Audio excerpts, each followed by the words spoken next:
محرم کے بارے میں 2-3 چیزیں میں آپ کو صرف یاد دہانی کرانا چاہتی ہوں، کیونکہ علم میں تو انسان کے ہوتا ہے اور بہت سی باتیں انسان جانتا ہے لیکن عمل کے وقت وہ کرنا بھول جاتا ہے.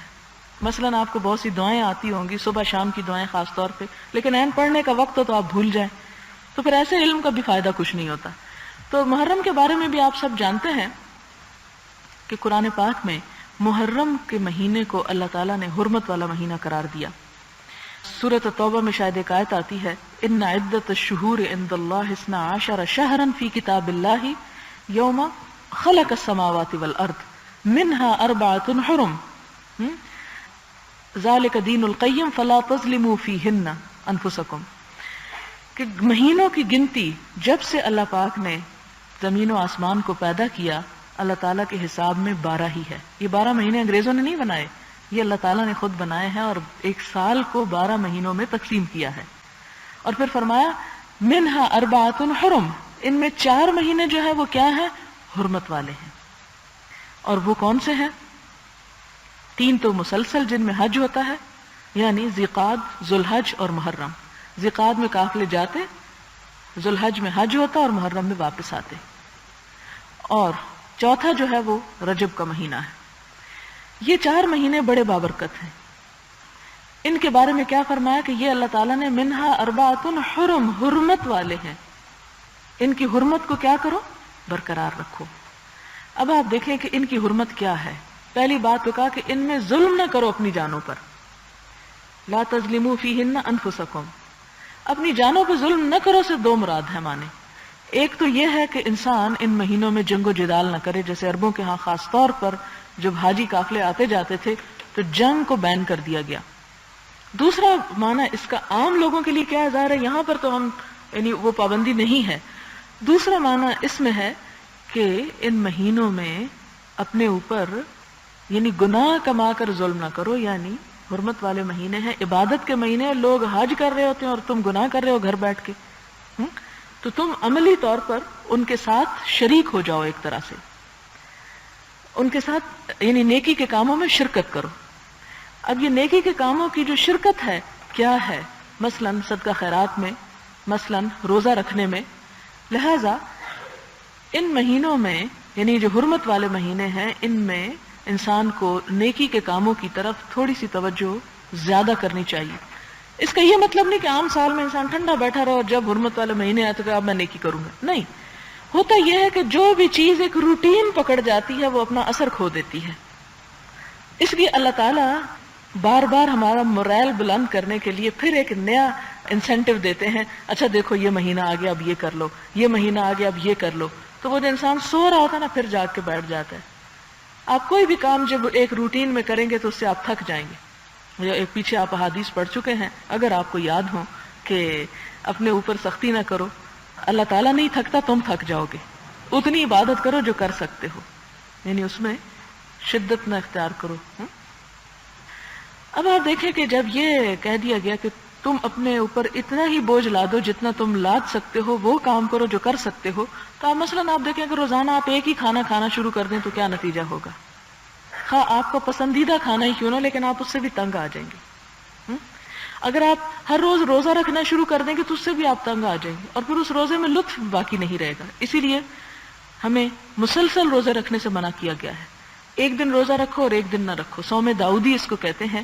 کیونکہ جب آپ دیکھیں رمضان آتا ہے تو شروع میں ہم ڈرتے ہیں روزہ ہے بڑا مشکل ہے، پہلا عشرہ تھوڑا مشکل ہوتا ہے، دوسرے میں ہم تھوڑی عادت ہو جائے، تیسرے ہم خوشگوار ہونے لگتا ہے ہمارے لیے. اور جب جانے لگتا ہے رمضان تو کیسی اداسی ہوتی آتا ہے، جب کیسا بوجھ پڑتا ہے، آئے بڑی روٹین ٹائٹ ہو جائے گی.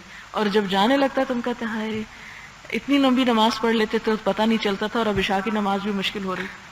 تو یہ اللہ تعالیٰ نے عبادتوں کے اندر لذت پیدا کرنے کے لیے، ان کے اندر خوبصورتی پیدا کرنے کے لیے کیا حکم دیا ہے کہ انہیں کرو، روٹین پہ بھی کرو، لیکن پھر ایک وقت ایسا آنا چاہیے کہ پھر تم ایک نئے جذبے کے ساتھ ان کو اختیار کرو.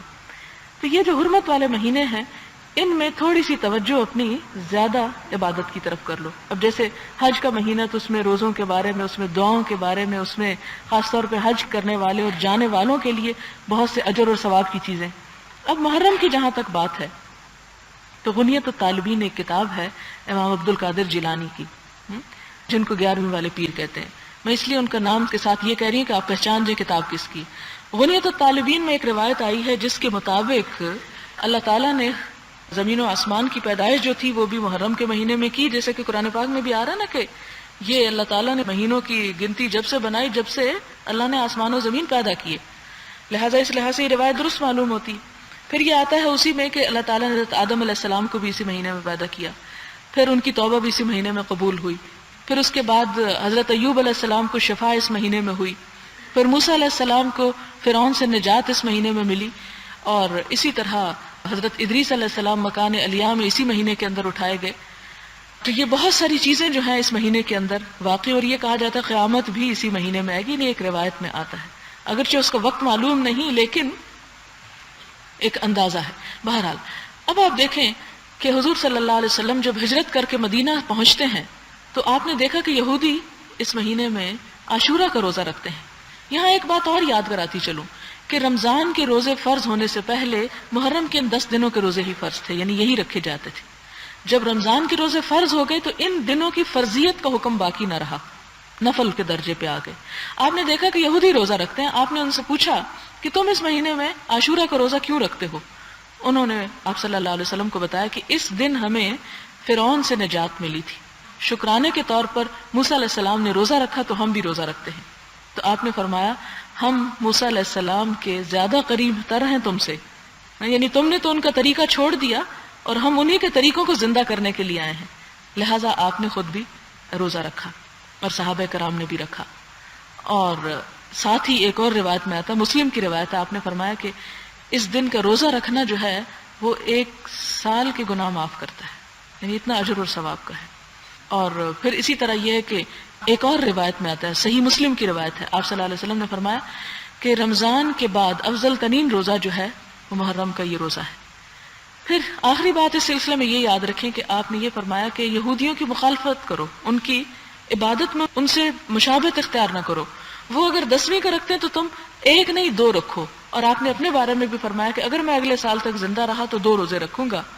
اور مسند احمد کی روایت میں آتا ہے کہ آپ نے کیا فرمایا کہ تم یا 1 دن پہلے رکھ لو یا 1 دن بعد میں رکھ لو، یعنی 9ویں 10ویں کا بھی رکھا جا سکتا ہے، اور اگر کسی وجہ سے 9ویں کا نہیں رکھا تو 10ویں 11ویں کا بھی رکھا جا سکتا ہے. اور اگر 2 دن کی ہمت نہیں تو اس چکر میں کہ 2 نہیں رکھ سکیں گے 1 بھی نہیں رکھتے، کوشش کریں کہ 10 محرم کا روزہ جو ہے وہ رکھ لیں، کیونکہ بہت ہی اجر و ثواب اور برکت کا سبب ہے. تو اب چونکہ یہ شروع ہونے والا ہے لہٰذا ہمیں اپنی دعاؤں میں بھی یہ شامل کرنا چاہیے کہ یا اللہ آنے والا سال ہمارے لیے خیر و برکت کا سال ہو، امت مسلمہ کی بھلائی کا سال ہو، ہمیں نیکیوں میں کثرت اور اضافے کی توفیق ہو اور گناہوں سے بچنے کی توفیق ہو، اور اللہ تعالی ہمارا خاتمہ بالخیر کرے. اور دنیا سے جب ہم رخصت ہوں تو اللہ تعالی ہمارے لیے اپنی رضا اور اپنی محبت اور اپنی رحمت ہم پہ نچھاور کرے، اور ہمارے دنیا میں ہمارے مال اور اولاد اور ہر چیز میں، زندگی میں اور نیکی کے کاموں میں برکت پیدا کرے، اور ہمیں ہر اس چیز سے ہمیں محفوظ رکھے کہ جس میں ہماری دنیا کی کوئی خرابی ہے یا ہماری آخرت کی خرابی ہے. اللہ تعالی ہمارا حامی و ناصر ہو.